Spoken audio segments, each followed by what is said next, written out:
So I don't know, this trip, maybe it's because I'm traveling in my old homeland or whatever you want to call it, but it's really made me reflect on life and things. Maybe it's a midlife crisis, maybe it's just being sentimental, I don't know. But I just stopped off at that little kiosk, which I'll show you. I just had an ice cold Fanta orange out of a bottle, which tasted amazing. Much better than a can, and much better than the low sugar stuff that we're getting in South Africa now. And speaking to the old lady that's at the counter, and she's selling sweets and biscuits and cold drinks and things like that. She was telling me that she's been there since the war. So I said, well, which war? She says the Rhodesian War. And she's lived there her whole life. And she was 18 years old in 1976.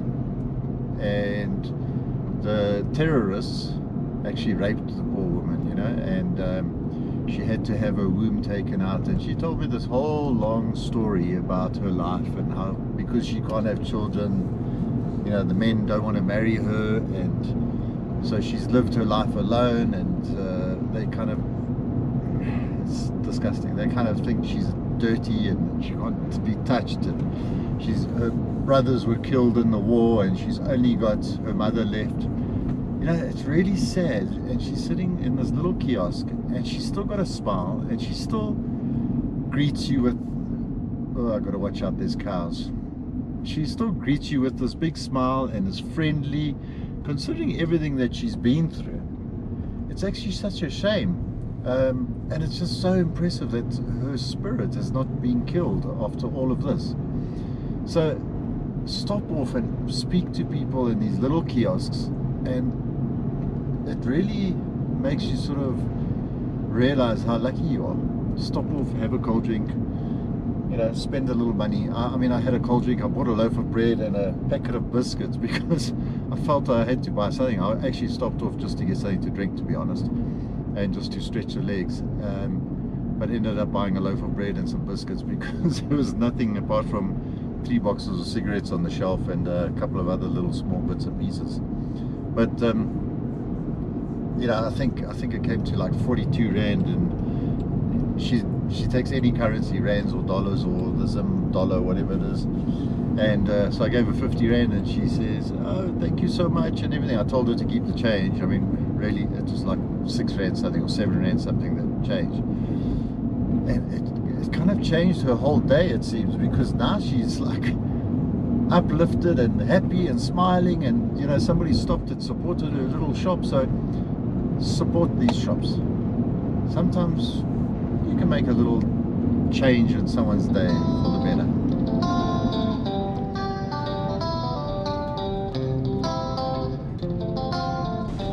So this is the entrance to Motobo National Park.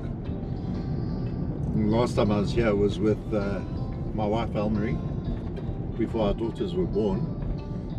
We came and we travelled through Zimbabwe, and we were on our way to Victoria Falls by train, and we had stopped here.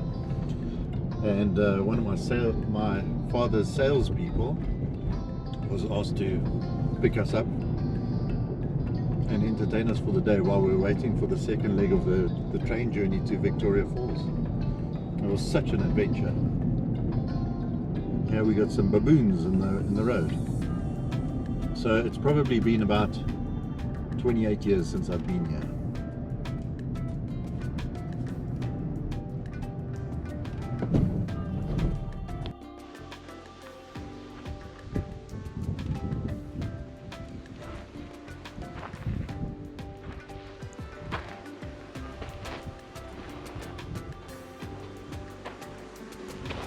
Nice little display. Some very talented people here. These carvings are amazing.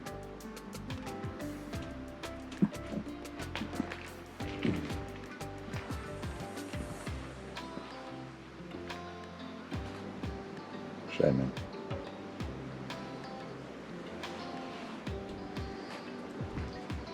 This is known as a scratch pole or a scratch post. You can see how smooth it is over there. If you remember, if you watched my other series, we had one on Hunter's Road. Neil from Sanderson's camp had contacted Ryan and invited him to stay at his campsite in Matopos National Park for the evening, and very kindly offered me the opportunity to stay there also. So it was off to meet Ryan at Sanderson's camp.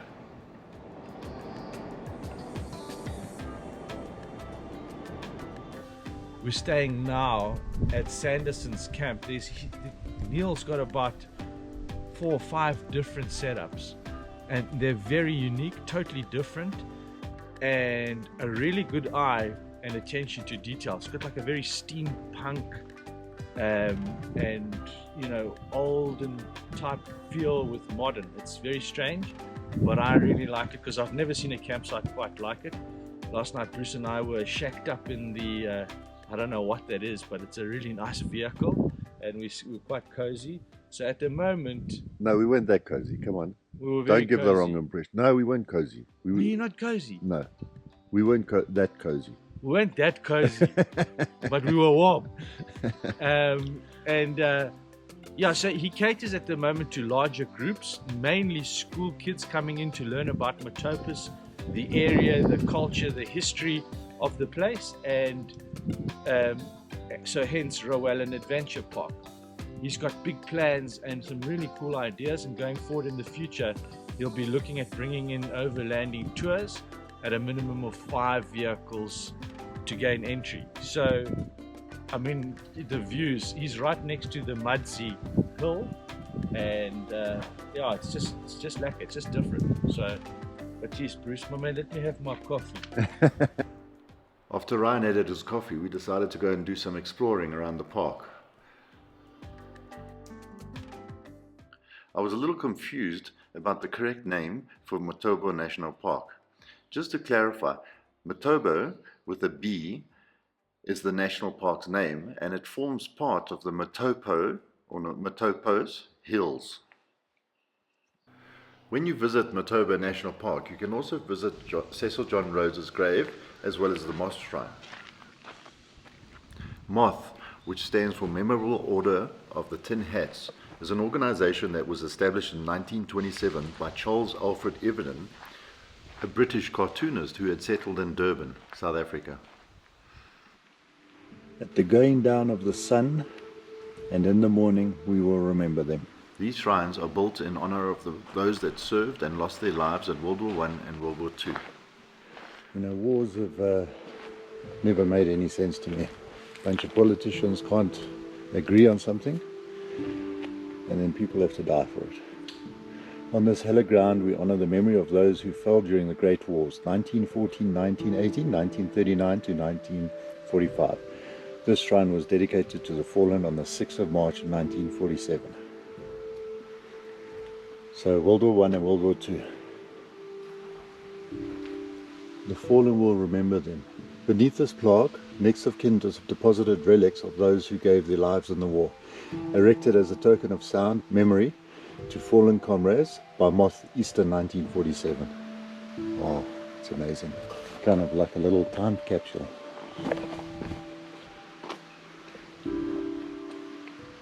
It was really nice to see how well maintained the site was. Even leaves that had fallen from the trees had clearly been swept up recently. A lot of names.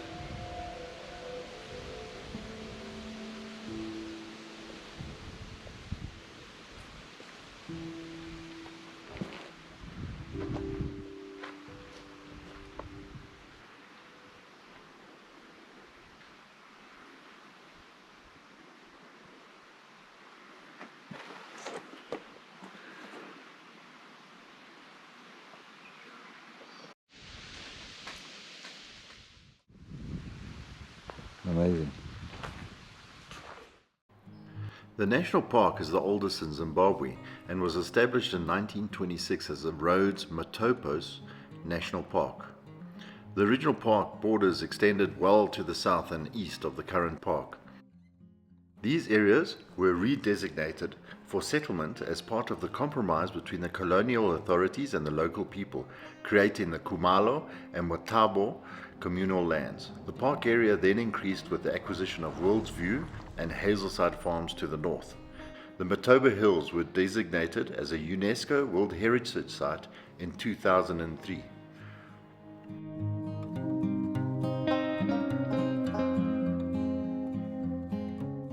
The park has a wide diversity of fauna, which includes 175 bird species, 88 mammal species, 39 snake species, and 16 species of fish. Game include white rhino, sable antelope, impala, and leopard. Although we didn't see any of the game, we did see white rhino in the campsite the one evening.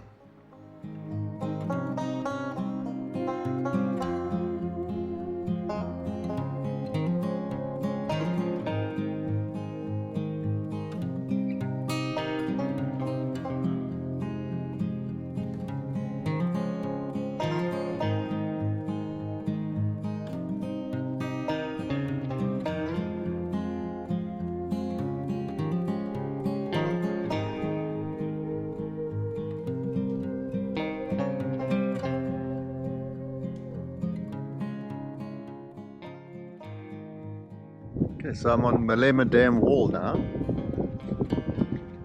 Really nice, quiet place.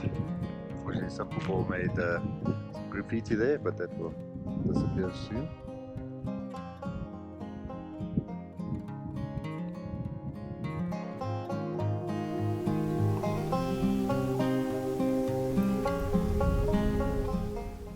I managed to get hold of Ryan on the radio. He gave me directions to where he had been parked and waiting for me. So I set off to find him, and it was obviously an interesting route.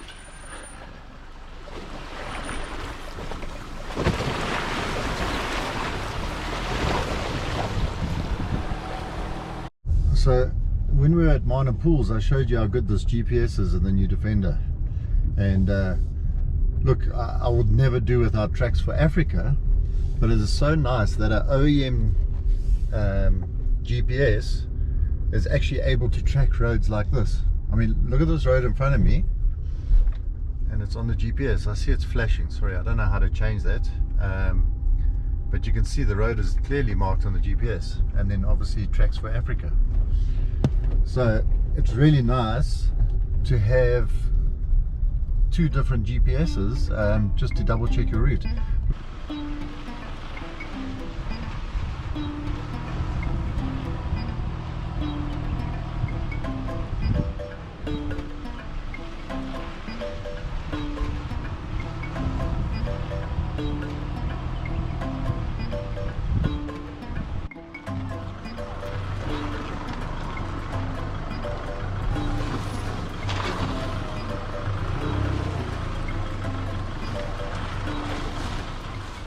Some of these tracks are slow going and can be long and need a vehicle with high clearance.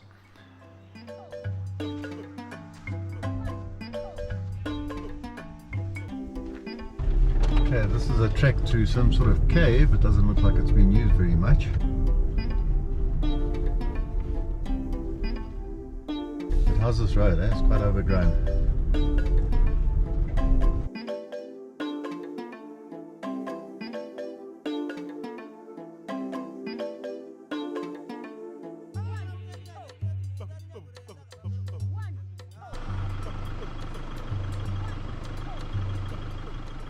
One of the many things I really enjoyed about Matopos National Park is that you've got many of these little tracks that you can explore and actually just be sort of by yourself. So it's quite a great adventure to explore most of the park, and I think you need more than just a couple of days to spend here. Sure. In Matopos, when they say four-wheel drive tracks, they mean four-wheel drive track. The San Bushmen, who have lived in the hills for about 2,000 years, have left a rich heritage of rock paintings. There are over 3,000 registered rock art sites in the park, with the main periods of painting between 320 and 500 CE. I managed to visit one of these sites. The Motobo Hills are an exclusive outcrop of granite formed about 3 million years ago beneath the Earth's surface. Laying rocks gradually eroded away, exposing the landscape characterized by rugged, hilly terrain, separated by narrow, valleys that follow the main fractures in the rock. The Matopos' countless caves and rock shelters were ideal places to live, where the protected surfaces allowed the artists to develop their painting skills. In 1975, an excavation led by Nick Walter also uncovered Zimbabwe's oldest skeleton, dating back to around 9,000 years old. If you don't have much time to spend at Motobo National Park and you would like to see some of these rock paintings, then visit Ngiyabonga Cave, which is well worth the effort. The climb is a little bit steep, but it is well worth it.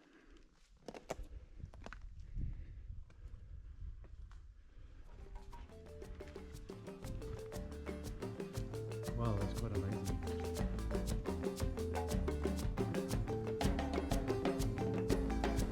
This is actually very good. There's actually a zebra there. Not sure if it comes out on camera. The paint was produced by grinding naturally occurring ochre or hemanite. They can be found in a variety of shades of reds, browns to yellows, oranges and purples. Manganese dioxide may have been used for brown and black paint, while white pigments came from titanium dioxide and zinc oxide. Other substances thought to have been used include paint pigment, charcoal graphite, bird droppings, white ash and crushed limestone. The pigments were mixed with a binding medium such as blood, heated fat, plant sap or the whites of yolks of eggs. Amazing.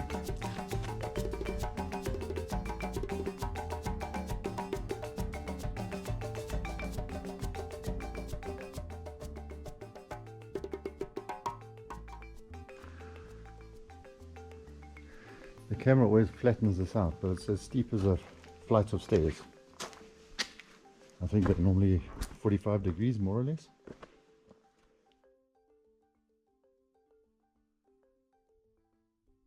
After recovering from the walk, Ryan and I decided to do some more exploring of the park.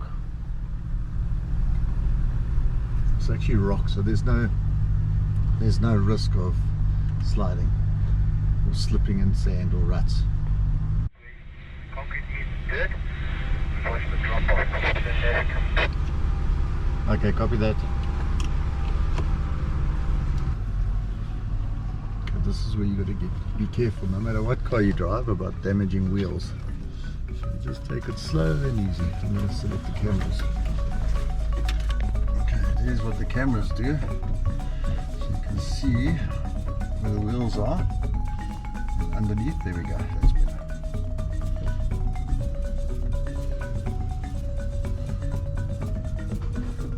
That undercar view really helps. One of the things that Matopos is known for is balancing rocks, and it's actually quite incredible how some of these rocks just stay where they are.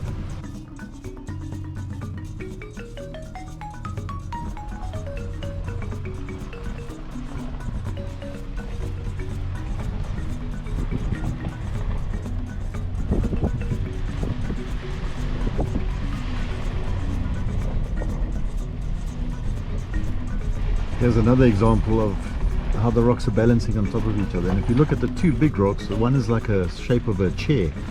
The other one's balancing in that sort of chair. Just let me know when you get there, Bruce. Will do. And then the small rock way on top. It's amazing. Amazing how it just all sits there.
you bastard.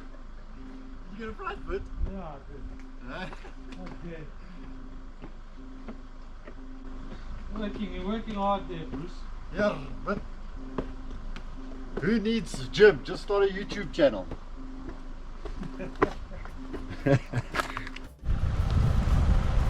By the way, all these roads that I'm driving are allowed to be driven. It's not, I'm not doing anything illegal here, and that's one of the beauties. Roads that are not allowed to be driven are clearly marked no entry. These aren't. So it's quite an experience. I'm using the see-through camera, which is helping me a lot. But isn't this a spectacular view? I'm just going to close my window in case there's any hohos or insects that come in here after I've disturbed them in this long grass. But I'm taking it nice and slow so the seeds don't actually get caught up in the radiator. And I check every now and then for seeds. The grass isn't dry yet, it's still very green, so we're safe there. And the whole underside is covered, so there's nothing going up into the motor, which is quite nice, also reassuring. I've checked a few times and nothing's getting caught, so I'm quite safe with what I'm doing here now.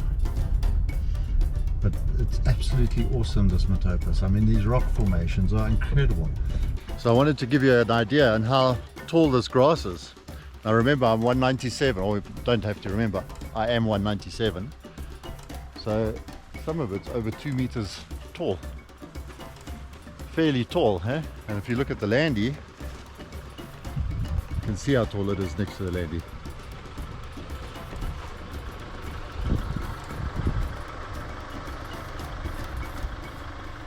To clarify why I continue to check underneath the car for grass being stuck under there is that there's a very real risk of fire starting under a hot vehicle, especially the modern turbo-driven vehicles where exhaust systems get very hot and they can actually cause fires. So when driving in long grass where there's a possibility of getting grass stuck underneath the car, continually stop and check and make sure that there's no grass that can ignite and start a fire.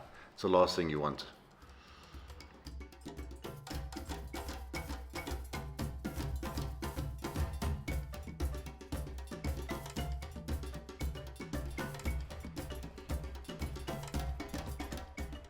After a few hours of exploring this incredible park, we came across this water crossing. Unfortunately, it had become dark very quickly, as it does this time of year. Anyway, in a situation like this, I must just tell you the best options that you have. You either walk the crossing, or you just take a chance and drive through it. And me being more safety conscious, we decided to walk the crossing. But it's pitch black, we're a bit disorientated, although we know what direction we need to go in, and we're not sure if there are predators around. So what are your best options? Another thing I was a little bit worried about is that are there any crocodiles in this river?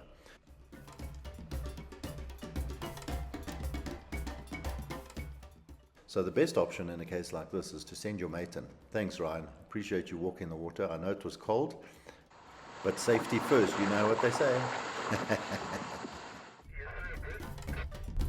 Yes, but I'm through. It was easy, eh? Yeah, easy peasy. We eventually made it back to camp, started the fire, had some food. Ryan also convinced me to join him on his trip to Gonarezhou for the last 3 days before I had to be back in Johannesburg. So we left Bulawayo and on our way to Gonarezhou. And instead of pushing all the way there, I saw one of the old strip roads that was decommissioned probably late 70s, early 80s. And I'll show you a bit of the strip road now.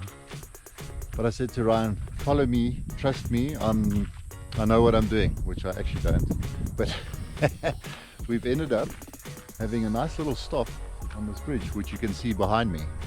And we've pulled out the Tracks for Africa Atlas, and we're going to see if there's an alternative route to Gonarezhou. So instead of rushing all the way through to Gonarezhou and tar roads and dealing with trucks and buses, we're going to see if there's a bit of an adventure route and hopefully get there later this afternoon. But if we don't, it's not a big deal. We're going to enjoy the trip. So this might get exciting. Okay, Ryan, this is what I think we're doing. We've obviously come down from Bulawayo all the way here. We've turned left and we stopped more or less by that river there. So what I'm thinking we should do is we'll carry on this old road as long as possible. It may be very slow going, or we get up on the main road. We turn right here, go all the way. In the next episode, Ryan does trust me and we do take the adventurous route. And if anyone who's ever traveled with me knows, maybe you shouldn't always trust me and my adventurous routes because they never quite work out. But when you look back on them, they truly are adventurous. So you're going to have to stick around and watch the next episode to find out what I mean about that. So in the next episode, I will share the trip between Matopos and Gonarezhou National Park, our visit to Gonarezhou National Park, and then give you a summary of my experiences of Zimbabwe, which really surprised us all.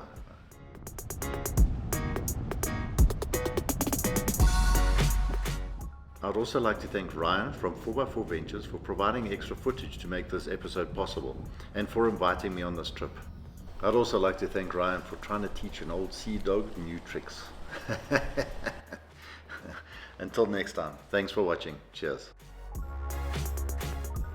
It's going to be a bit of an adventure, and it might take a little bit longer than the main road, but it may take more or less the same time. What an adventure. Oh, and it will be an adventure. And it will be an adventure. And I've got to keep coaching these owns. What for what? I've got to say, we'll do the words. They get shy when they're on my camera. Hold up the cards. My camera. Hold up the cards.